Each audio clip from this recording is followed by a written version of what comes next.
Hello everyone, welcome back to Chetan's little world. ఎలా ఉన్నారు అందరూ? బాగున్నారా? ఈ వీడియో వచ్చేసి భోగి పండుగ రోజు షూట్ చేశాను, బట్ రిలీజ్ చేయడానికి కొంచెం డిలే అయింది. హైదరాబాద్ లో ఉన్న చాలా మంది కూడా సంక్రాంతికి ఊరు వెళ్ళిపోయారు. సో మేమైతే నెక్స్ట్ మంత్ వెళ్లాల్సి ఉంది, అందుకని ఇంకా ఈ మంత్ క్యాన్సిల్ చేసుకున్నాం. సో అత్తయ్య వాళ్ళు అమ్మ వాళ్ళు కూడా భోగి పళ్ళు పోయటానికి హైదరాబాద్ వచ్చారు. మా హస్బెండ్ అయితే అత్తయ్య వాళ్ళని రిసీవ్ చేసుకోవడానికి వెళ్ళారు. అప్పుడే భోగి మంట వేస్తున్నారనమాట. మా అమ్మ వాళ్ళ సైడ్ ఏంటంటే భోగి పండుగ రోజు రథం ముగ్గు వేస్తాం లోపలికి. సో అలాగే రథం ముగ్గు వేశాను. అండ్ తర్వాత భోగి ముగ్గు కూడా మార్నింగ్ లేచి వేశాను అనమాట. ఈలోపు అత్తయ్య వాళ్ళు వచ్చేసారు. చూడండి ఇక్కడ ఏమేమి తీసుకొచ్చారో. వాళ్ళు వచ్చిన తర్వాత ఒక హాఫ్ అన్ అవర్ తీసుకొచ్చిన ఐటమ్స్ అన్నీ సర్దుకోవడానికే సరిపోతుందనమాట. ఇవన్నీ రెగ్యులర్గా తీసుకొచ్చేవైతే ఇక్కడ మన పండుగ స్పెషల్ ఏమేమి తీసుకొచ్చారో చూడండి. పిండి వంటలన్నీ సర్దేసుకున్న తర్వాత ఇంకా ఫ్రెష్ అయిపోయి అందరం కలిసి టీ అయితే తాగుతున్నాం. ఇంకా నేనైతే టిఫిన్ పని చూసుకున్నా, మా అత్తయ్య అయితే పూజ చేస్తున్నారు ఇక్కడ. డైలీ పూజ అయితే మా మామయ్య గారు అండ్ అలాగే మా హస్బెండ్ చేస్తారు. ఏమైనా స్పెషల్ డేస్ ఫెస్టివల్స్ అప్పుడు మాత్రం మా అత్తయ్య నేను చేస్తామన్నమాట.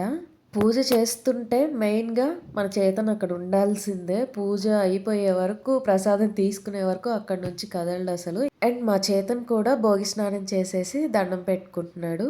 మేము కూడా ఫ్రెష్ అయిపోయి లంచ్ చేసేసి షాపింగ్కి బయటకు వెళ్ళాం. ఈవినింగ్ భోగి పళ్ళకి ఏమేమి కావాలో తీసుకురావడానికి వెళ్ళాం అనమాట.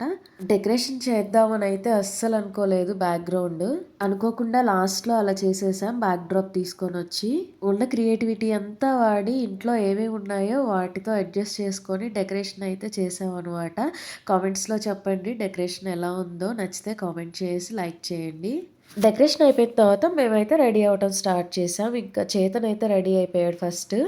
ఈ డ్రెస్ అయితే చాలా నచ్చి తీసుకున్నాం. భోగిపళ్ళకి ట్రెడిషనల్గా ఉంటుంది అనిపించింది ఈ కలర్ కూడా మాకు, అందుకనే తీసుకున్నాం.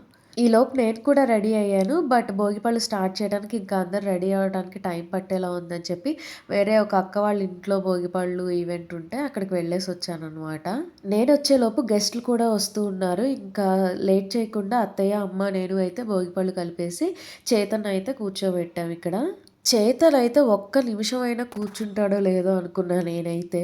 కానీ హారతి ఇచ్చే వరకు కూడా అస్సలు కదలలేదు. చాలా బాగా పోయించుకున్నాడు భోగిపళ్ళు. చూడండి ఎంత బాగా ఎంజాయ్ చేస్తున్నాడో. వాడి క్యూట్ మూమెంట్స్ అన్నీ కూడా మేము మీతో షేర్ చేస్తున్నాను ఇక్కడ. ఇది సెకండ్ టైం అనమాట చేతన్కి భోగిపళ్ళు పోయటం. లాస్ట్ ఇయర్ అయితే అస్సలు కూర్చోలేదు. కొత్తగా వచ్చిన సబ్స్క్రైబర్స్ చాలా మంది చూసి ఉండరు అనమాట లాస్ట్ ఇయర్ భోగిపళ్ళు వీడియో, అందుకే చెప్తున్నా. పిల్లలు వస్తే వాళ్ళతో ఆడుకుంటూ ఎంజాయ్ చేస్తున్నాడు. ఎప్పుడెప్పుడు భోగిపళ్ళు పోస్తారా అని వెయిట్ చేస్తున్నట్టున్నాడు. ఇంకా లేట్ చేయకుండా భోగిపళ్ళు పోయటం స్టార్ట్ చేసేద్దామా. నేను మా హస్బెండ్ అయితే ఫస్ట్ భోగిపళ్ళు పోయటం స్టార్ట్ చేసాం. చిన్నపిల్లలకి దిష్టి పోవటానికి అయితే ఈ భోగిపళ్ళు పోస్తాం. అలాగే అమ్మ దిష్టి గడప దాటదు అంటారు కాబట్టి ముందుగా అమ్మ అయితే దిష్టి తీసి భోగిపళ్ళు పోస్తుంది.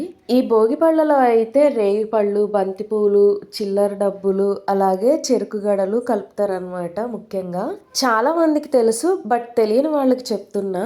ఈ రేగిపళ్ళని ఎందుకు ఉపయోగిస్తారంటే రేగిపండుని అర్కఫలం అంటారు. అర్కుడు అంటే సూర్యుడు అని అర్థం. భోగి మరునాడు అంటే మకర సంక్రమణం రోజు సూర్యుడు ఉత్తరాయణం వైపు మలుతాడు. అందుకే ఆయన కరుణా కటాక్షాలు పిల్లలపై ఉండాలి అని భోగిపళ్ళు పోస్తారనమాట. అలాగే పిల్లలకి ఎక్కువగా దిష్టి తగులుతూ ఉంటుంది కాబట్టి ఆ పిల్లలకు ఉన్న దిష్టి పోవటానికి 5 సంవత్సరాల్లో పిల్లలకి ఎక్కువగా భోగిపళ్ళు పోస్తూ ఉంటారు. ఏదైనా చేసేటప్పుడు ఇది ఎందుకు చేస్తారు అని తెలుసుకోవటం ఇంట్రెస్ట్ అనమాట. లేదంటే డౌట్గా ఉంటుంది చేసే పని, అందుకనే తెలుసుకున్నాను అనమాట. ఈ మధ్య ఇంకొంచెం ఎక్కువ తెలుసుకుంటున్నాను ఏ విషయం గురించి అయినా. ఫ్లాట్స్లో వాళ్ళు కూడా కొంతమంది వచ్చారు. సో అందరం కలిసి భోగిపళ్ళు పోసిన తర్వాత అత్తయ్య వాళ్ళు అయితే ఇక్కడ హారతి ఇస్తున్నారు. హారతి ఇచ్చి అక్షింతలు వేసి ఆశీర్వదించారు. ఫైనల్గా భోగిపళ్ళు ఈవెంట్ అయితే సక్సెస్ఫుల్గా కంప్లీట్ అయిపోయింది. వచ్చిన గెస్ట్లు అందరూ తాంబూలం తీసుకొని హ్యాపీగా వెళ్ళారు. ఇంట్లో ఏదైనా హడావిడిగా కార్యక్రమం జరిగితే తర్వాత మనకు ఉండే పని ఏంటి? క్లీనింగ్ కదా. సో క్లీనింగ్ అయితే స్టార్ట్ చేసాం అనమాట. క్లీనింగ్ అయిపోయిన తర్వాత ఫ్రెష్ అయిపోయి డిన్నర్ చేసి కొంచెం సేపు రెస్ట్ తీసుకున్నాం. అత్తయ్య వేసిన రథం ముగ్గుతో అయితే భోగి డే కంప్లీట్ అయిపోయింది. వీడియో నచ్చితే లైక్ చేసి కామెంట్ చేయండి. Thanks for watching and subscribe to Chetan's little world.